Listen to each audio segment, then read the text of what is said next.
Thank you very much for introduction, and I thank Renzo for inviting me here. This is a collaboration with my previous student, Lonzo, now working at Hawaii Universities. The title is about Namb bracket. Namb bracket was invented by Professor Yoichiro Nambu, and he's a Nobel Prize laureate on the spontaneous symmetry breakdown of the vacuum. And this is important for Higgs mechanism. Then it is good to start from these topics about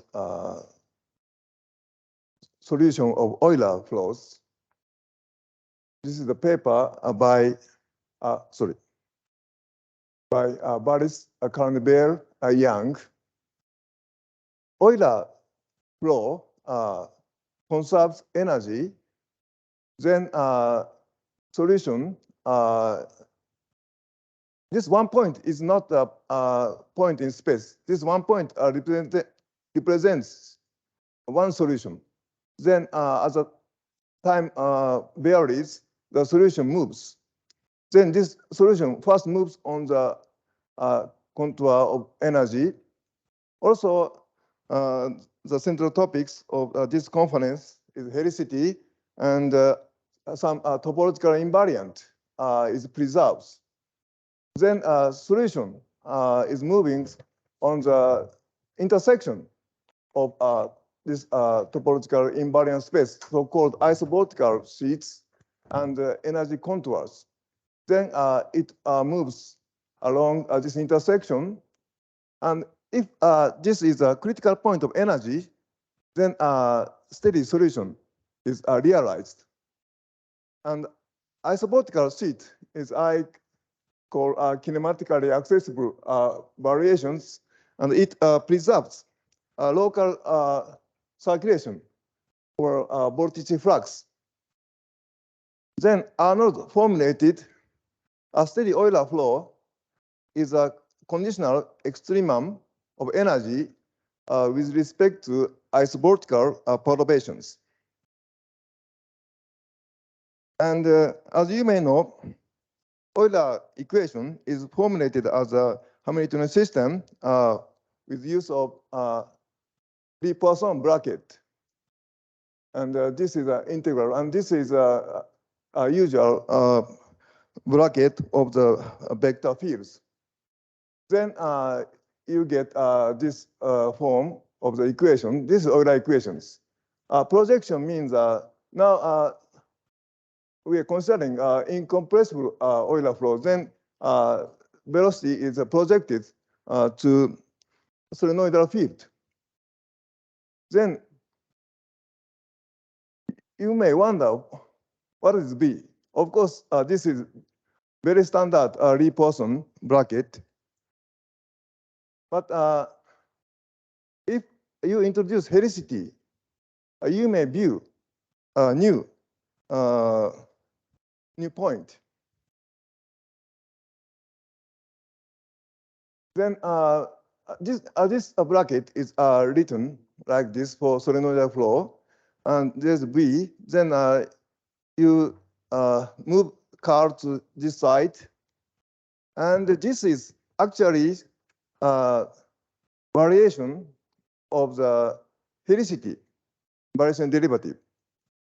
Then this is actually Nambu bracket. Nambu bracket just bring out helicity hidden in these Lie-Poisson structures. Then by some manipulations, you get equations. Then this Euler flow here is actually a variational derivative of helicity. Then let's come back to the previous picture. Euler solution varies in time along the intersection of energy contour and isovortical sheet. And actually, you may view, not precise, just roughly speaking, normal vector to the energy contour. And this is a normal vector to the isovortical sheet, H is helicity. Then this means velocity varies in time along the intersections. Then you may consider isovortical perturbations by choosing arbitrary function for Hamiltonian. So this is arbitrary vector field. Then this says only these variations along the normal to the normal vector to the isovortical sheet means this is lying on the isovortical sheet.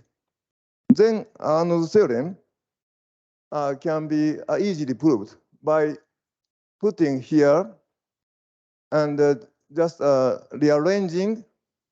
And actually, this is the right-hand side of Euler equations because this is B. Then for steady flow, this is 0 for arbitrary vector field C. This is Arnold's theorem. Then helicity works here. And just a comment. Arnold's theorem was noticed by Kelvin more than 150 years ago. This is Kelvin's paper with no equations. Lenzo mentioned Kelvin has two kinds of papers. One is a very detailed equation, and this is just speculations. And by rotating fluids on the turntables and just working without including circulations, then vorticity is established. And by working, it means vortex needs energy. Then Kelvin showed with no mathematics. Steady vortex is maximum energy state. This is virtually equivalent to Arnold's theorem. This comment. There is another form of the Namb bracket. Instead of velocity field, you may use vorticity field. This bracket was discovered by Kuznetsov-Mikhailov. Then here is just a variation derivative of the helicity and then taking curl. And so this form is Namb bracket, and this helicity may be viewed as a second Hamiltonians. And by using isovortical sheet, you can easily calculate energy of waves. This works a very important role in the Hamiltonian bifurcation theory.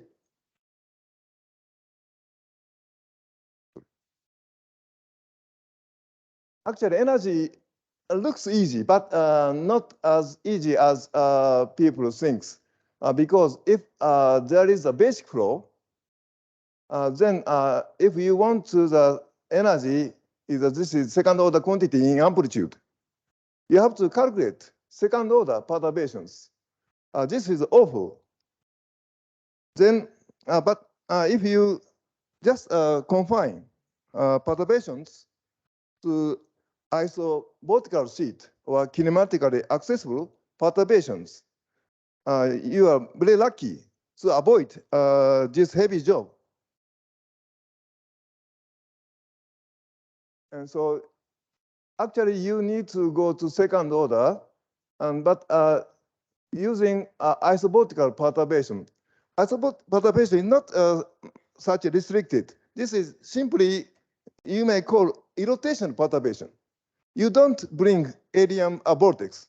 Just you perturb the given vortex. Then this is very natural.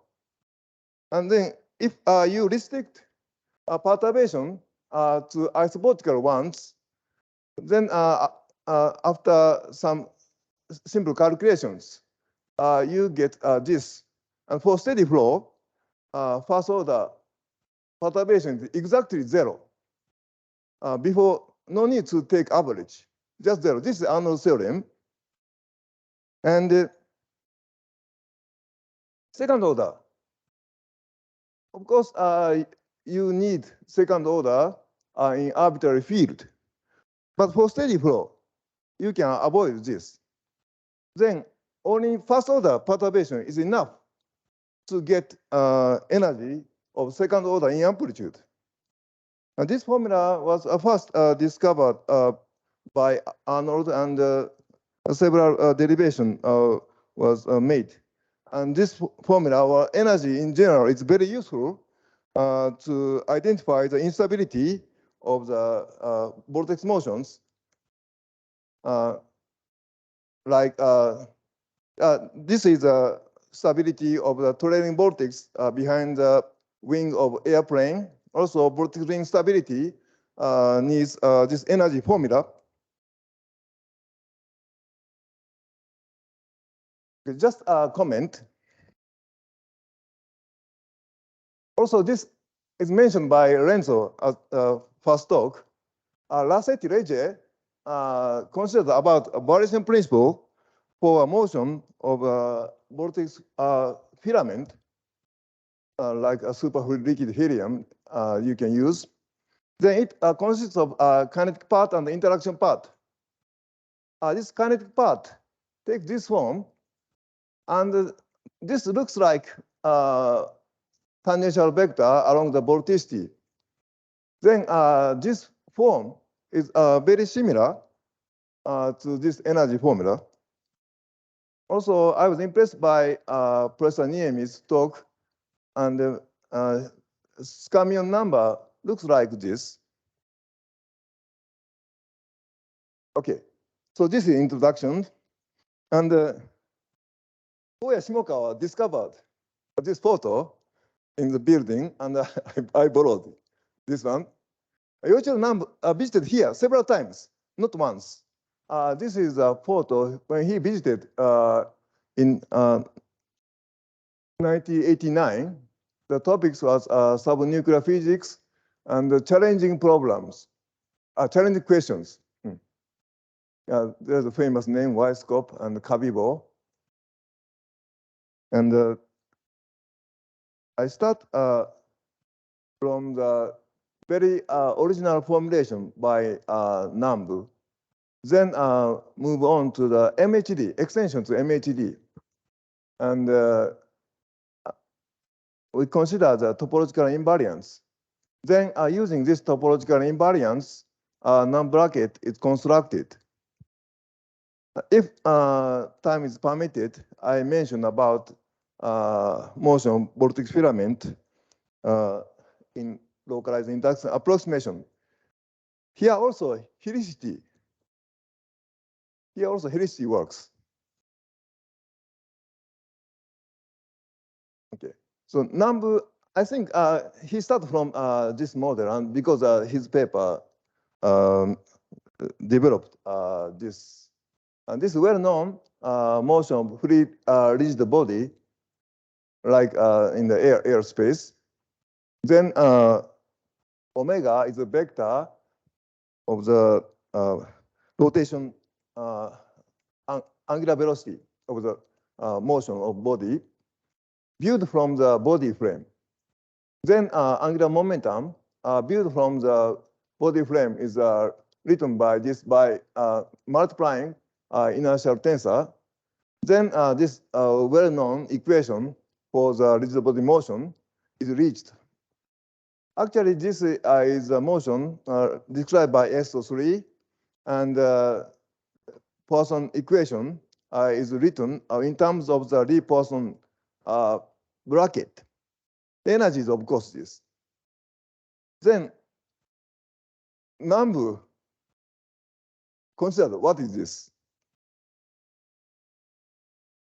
Yes, this is actually derivative of Casimir in the space of angular velocities. Then Namb reached this formula, and this is just a prototype of Namb mechanics. Actually, this is a determinant of the 3×3 matrix.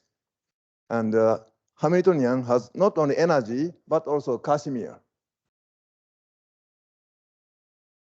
And then Namb just target some quantization of the more complicated objects. And he just imagined how to extend. One way is to extend a spatial variable.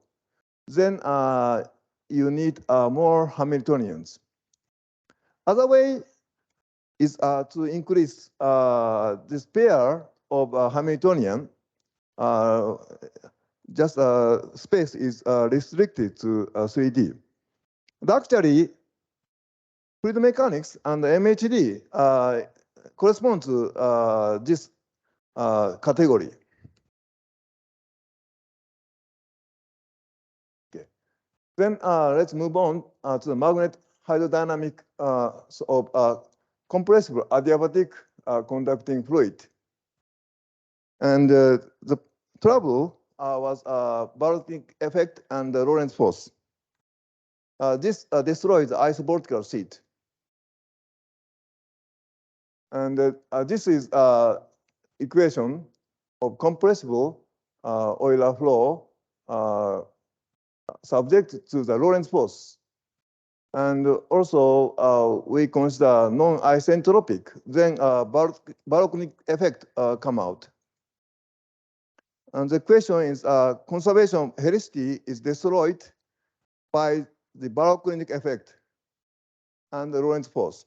Yes, this will change Kelvin circulation theorem. But anyway, this Lie-Poisson bracket was well established since Morrison Green 1980s. This looks perfect. Then a question comes. What is this coefficient? M is momentum, density, and velocity. They are multiplied. Then B is magnetic field. And Hameli found 4 Casimirs. I will show later, mass and total entropy and magnetic helicity, as many people mentioned, Shinryu also mentioned. Then cross-helicity. And Hameli had difficult to show cross-helicity is Casimir invariant. Casimir invariant means cross-helicity. If you introduce cross-helicity F, then this is conserved. It means 0 for any Hamiltonian, not only for energy, but for any Hamiltonians. Then he gave up to check cross-helicity is a Casimir of this. Instead, he showed this is a conservation quantity for arbitrary velocity field. Of course, there are some trial to gain Namb bracket. One is Salazar and Kurgansky, and they use this cross-helicity for second Hamiltonian, but this is restricted to the incompressible flow. There is another approach by Nevier Somner. They use magnetic helicity. This is okay, but fluid helicity, this is not as useful as expected, because fluid helicity is no longer Casimir, and second Hamiltonian should be Casimir. Then there remains several things to do. Yes, Casimir topological invariant. And just remind you, the origin of topological invariant come from the Helmholtz paper, 1857, 58. This also the paper introduced by Lenzo is just next of the Riemann's paper, something. Yeah. Then Helmholtz discovered for the just neutral fluids, this is the vortex equations. Then this is actually same as the equation for the material line element. So this is just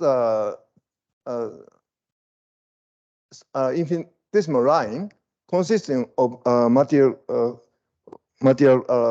or fluid elements. Then this vorticity and material element behave same. Then topological invariant of rings and knots of vortex lines comes only this coincidence. And associated with this coincidence, topological invariance is known. In 3D, for the neutral fluids and the incompressed fluids, helicity. 2D arbitrary function of vorticity. This is, you may view this omega as a normal component of vorticity, normal to the flow space. First, you may wonder why it looks so different. Then, natural question is to detect the difference. Then Noether theorem will help. Then ask Noether.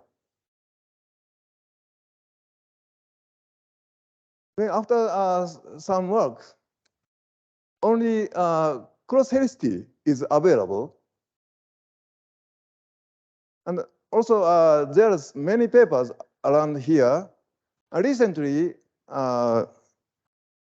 Daniel Pereira and Boris Hishin wrote about the invariance of the incompressed case. Also, Professor Asher Yahrom will talk about this of more general MHD, including baroclinic effect.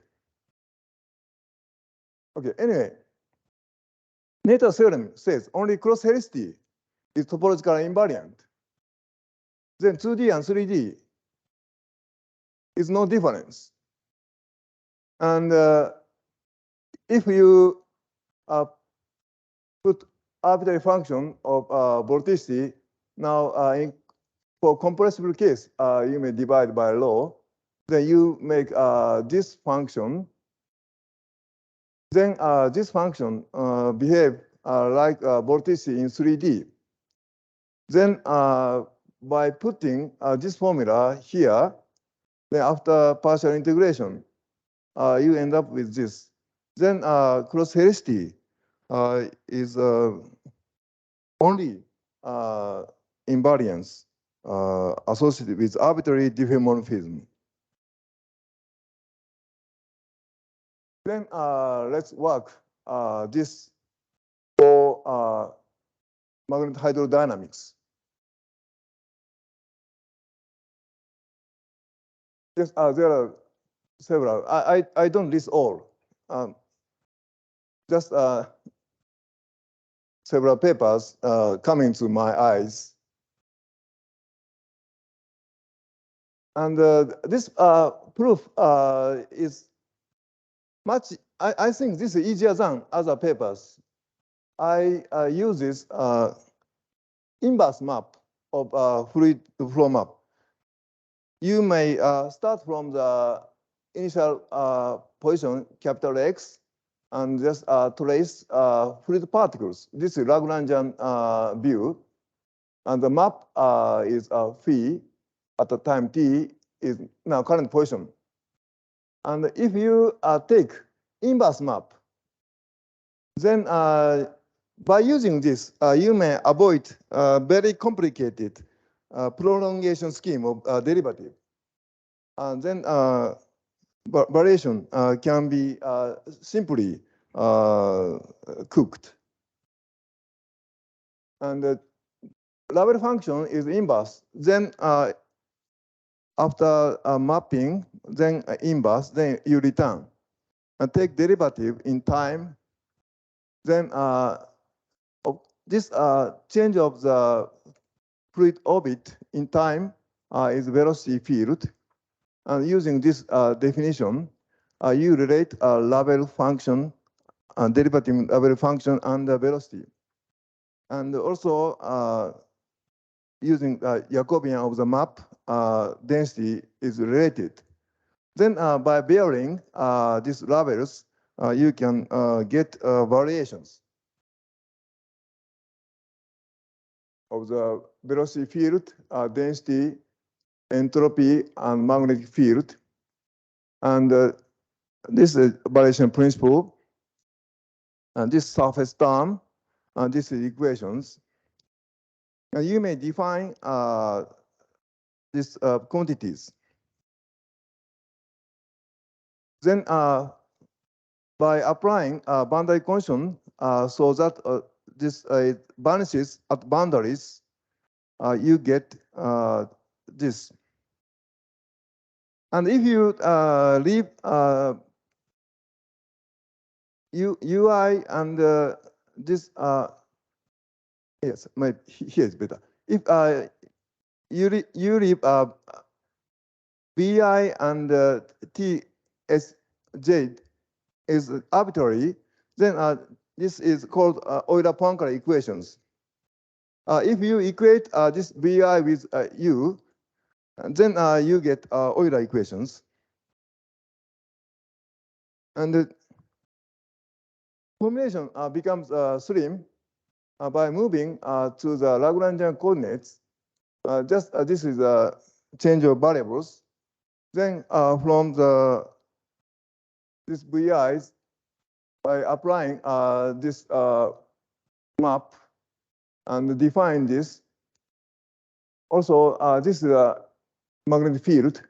Then same this formula is transformed by a slim formula, and this is Euler-Poincare equations. This is boundary conditions. Yes, this is Euler-Poincare equations in terms of the material coordinates. Then Noether theorem assume this first, then uses boundary terms to get conservation laws.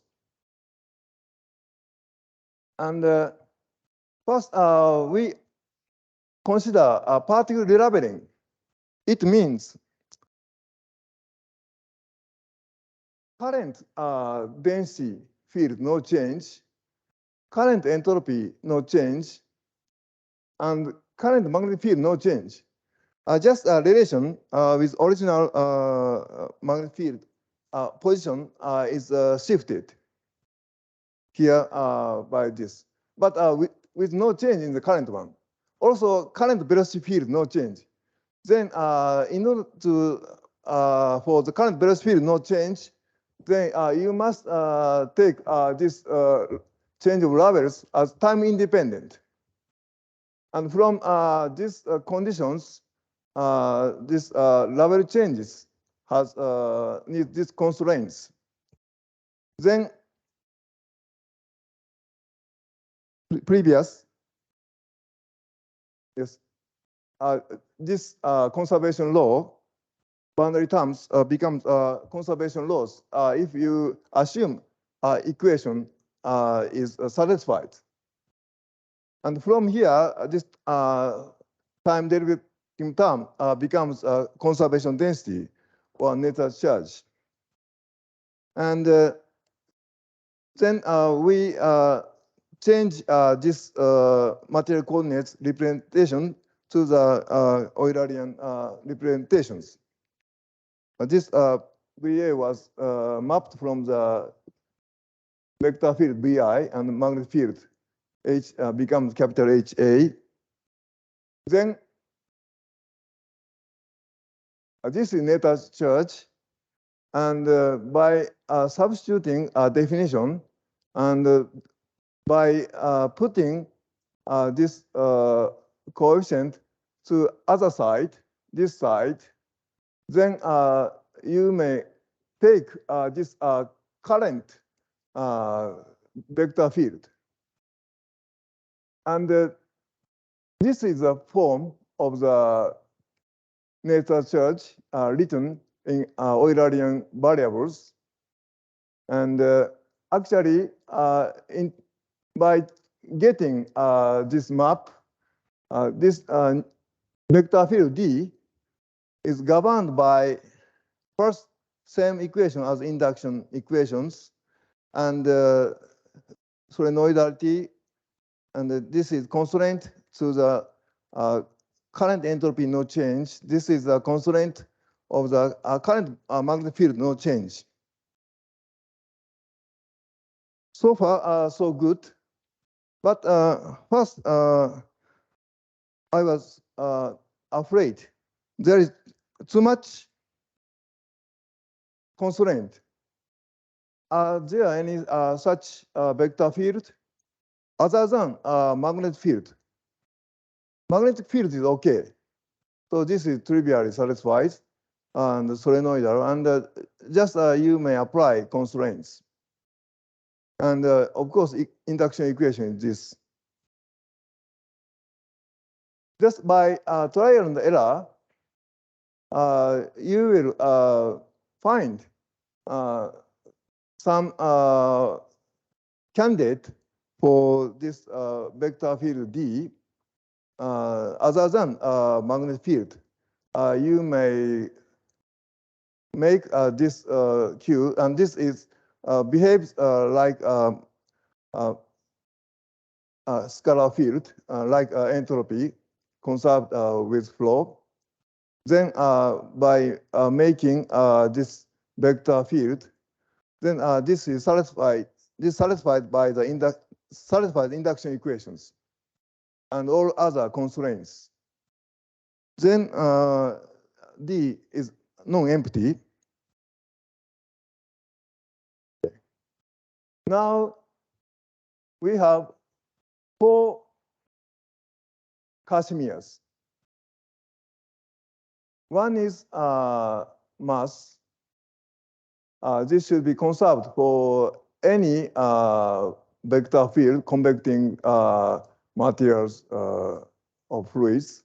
Also, total entropy and magnetic helicity discovered by Voltaire, and cross-helicity. And anyway, you can use this for a Namb bracket like this. And cyclic means just you change this cyclically. Then there are 3 counterparts. So this is rather long. But anyway, you may recover all the equations.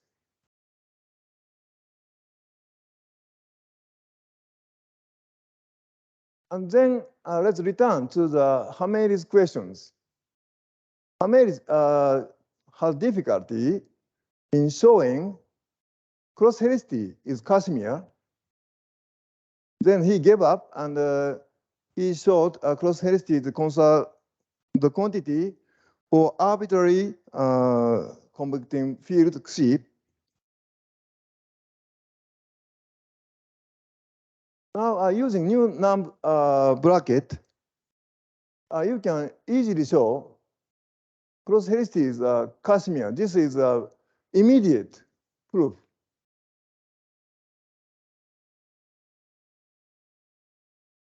For any Hamiltonian, cross-helicity is conserved, then it's Casimir.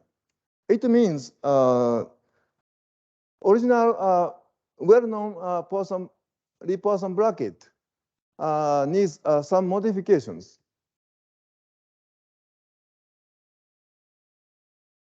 Yes, actually, you need to add these terms if you use velocity and density and see the vector potential of the vector field and magnetic field as independent variable, or if you use this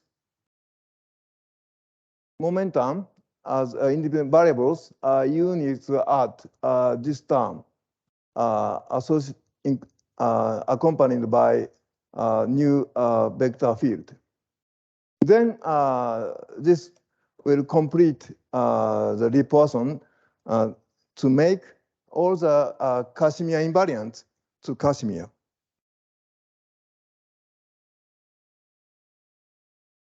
And using this, then you can return the problem of the Baris-Carnevale-Young to make isovortical perturbations.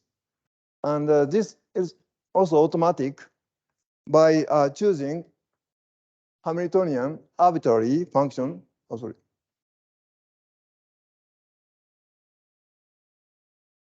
By choosing Hamiltonian here G arbitrary functions, then this vector field is arbitrary, and this right-hand side gives isovortical perturbations extended to MHD. Then extension of Arnold theorem is also proved.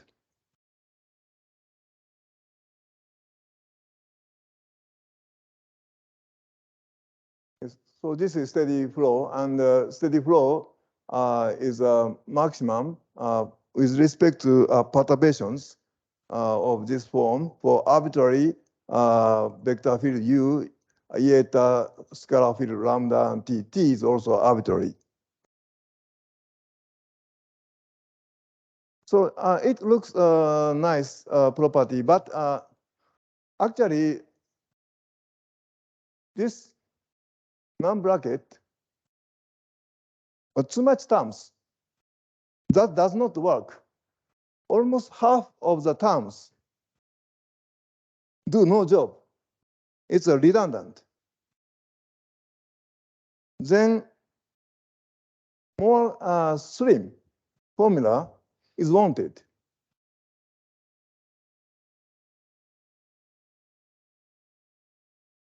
And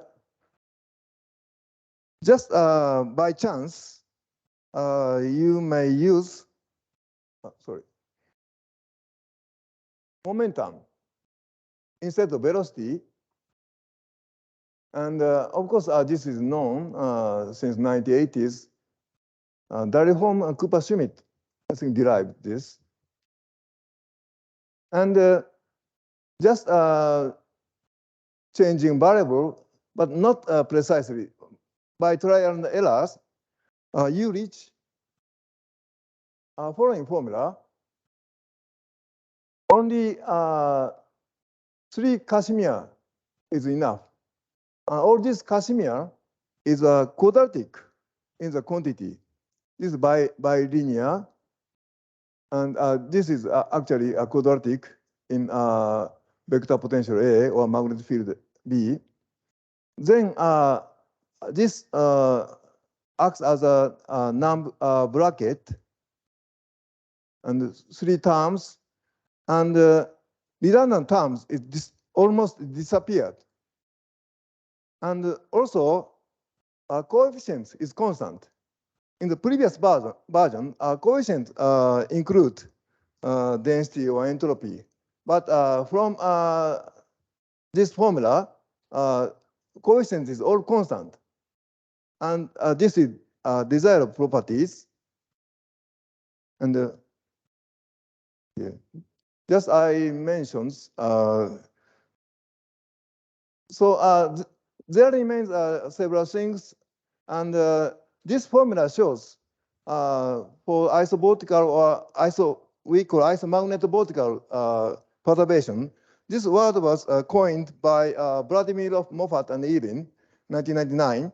So there is some combination of the quantities, but this bracket will show you how a Casimir enters and make job. And I'll show in other place. Okay, just I spend 5 minutes about motion of vortex filament. And you may imagine just a cloud pattern of the behind the aircraft wing. This is a visualization of the strong vortex with anti-parallel or counter-rotating. And this is, this is a famous, worldwide famous big vortex made in our channel near Professor Nakayama's home, I think.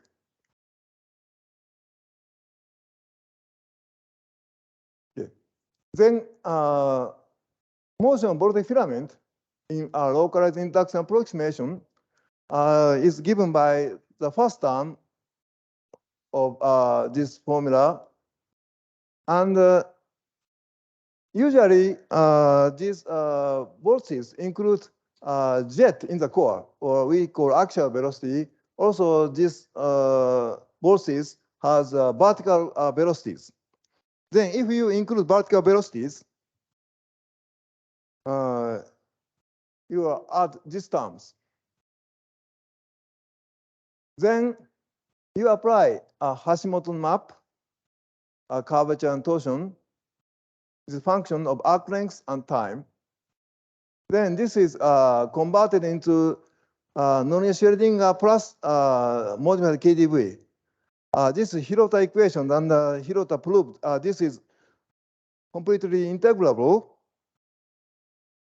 Then Professor Magri, Milan Bikoka, observed why this is integrable. Then he discovered by Hamiltonian structure. Yes, Magri. Then in the context of vortex filament, Langer-Parling found this. Then vortex filament equation and Hirota equation has two Hamiltonian structures, J and K. In the context of the vortex filament, by combining the two, then you get a recursion operator to create integrable vector fields that commute each other or make involution. So this is recursion operators. Then returning to Lie-Poisson, here is just a question I raised in the first place. And let's consider the job of this. And you may remember, this is a functional derivative of helicity. Actually, by deforming this, then you can cook up the recursion operators. This T comes from the vortex field. And of course, this is coming from the helicity. Then helicity works to create a recursion operator for integrable Hamiltonian system of infinite degrees of freedom. And I just give conclusion. Yes, this is helicity. The main topics was to make a Namb bracket representation for magnetohydrodynamics. And first, using all the Casimir 4, you can make Namb bracket representations. But this has many undo or redundant terms. Also, it includes functions in the coefficients. Then if using momentum, then you can use only cross-helicity and entropy and helicity.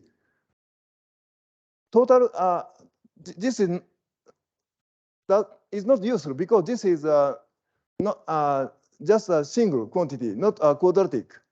Then this derivative does not make any good job. Then just a few comments about integral hierarchy. And Namb bracket will tell us about how Arnold's stuff works using Casimir's. Also, this will be useful to make precise numerical method, so-called structure preserving. And just I skipped to mention about Noether's second theorem, and I want to stop here now. Thank you very much for your attention.